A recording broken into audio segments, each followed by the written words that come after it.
como eu falei para vocês, agora a gente vai falar sobre a história da adolescência. Como que a gente chegou agora, no século XXI, com esse conceito de adolescência, que é um ensaio. A adolescência é o quê? Um ensaio. O ser humano está ensaiando para entrar na vida adulta. Ele já não é mais criança. Lembra? O que é da criança fica lá naquele período da infância. E aí você me pergunta, Renata, todos os adolescentes foram assim? Não tem muita diferença de 100 anos, 200 anos para agora? Eu vou te provar com duas passagens que não é bem assim. Eu vou ler para não perder nada. Nossa juventude é mal educada. Ela zomba da autoridade e não tem nenhuma espécie de respeito para os mais velhos. Nossas crianças de hoje não se levantam quando o ancião entra numa sala. Respondem a seus pais e tagarelam em lugar de trabalhar. São simplesmente más. Isso, quem está falando, é Sócrates, 399 anos antes de Cristo. Essa era a juventude tão diferente da que a gente tem hoje. Vou ler mais uma passagem.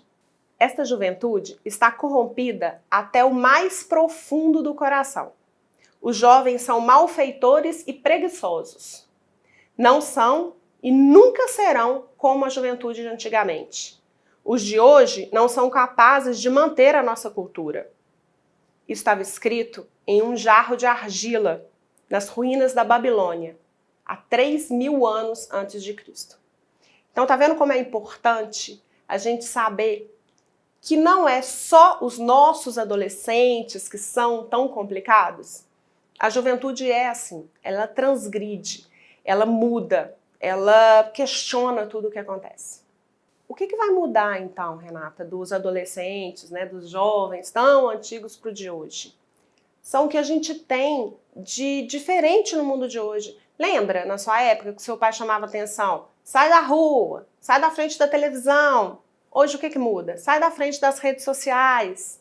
Claro que a gente tem algumas coisas que a gente tem um pouco mais de acesso à droga, à pornografia, com a internet. Mas o básico, a parte de relacionamento é a mesma. E é isso que eu vou propor aqui para vocês, que a gente trabalhe com relacionamento. Independente com o que o seu filho te dá trabalho, se você conseguir ter uma relação mais conectada com ele, mais verdadeira, de mãe para filho, eu te garanto que você vai passar por todos esses problemas da adolescência de uma forma bem mais tranquila.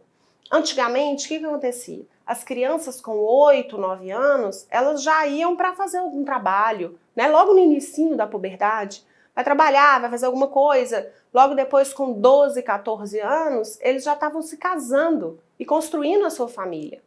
Esse núcleo que a gente tem hoje, papai, mamãe, o filhinho, é muito novo.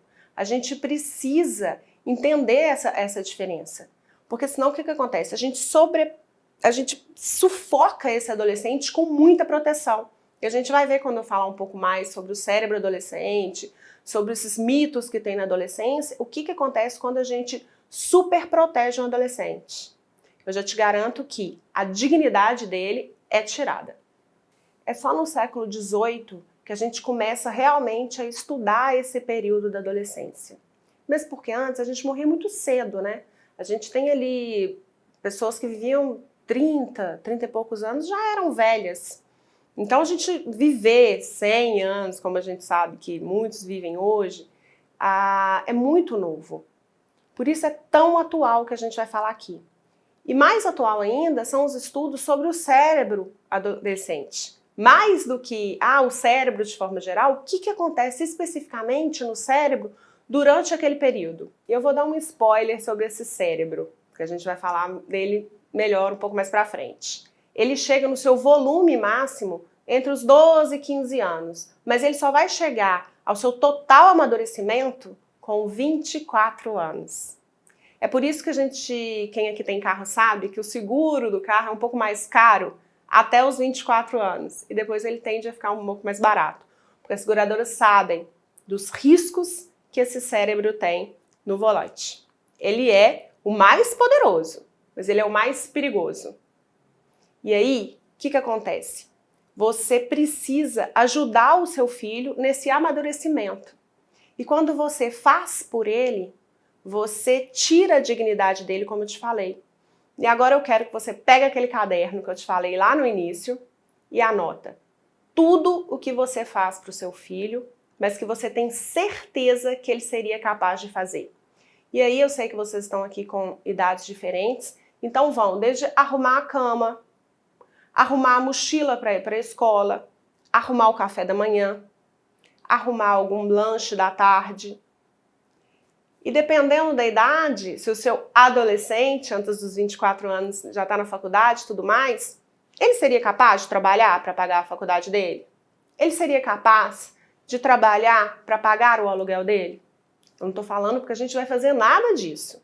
Que a gente vai tirar o filho de casa, que a gente não vai fazer mais nada para ele. Eu quero que você liste, que você faça esse exercício de tudo o que você faz para o seu filho, sabendo que ele é capaz de fazer.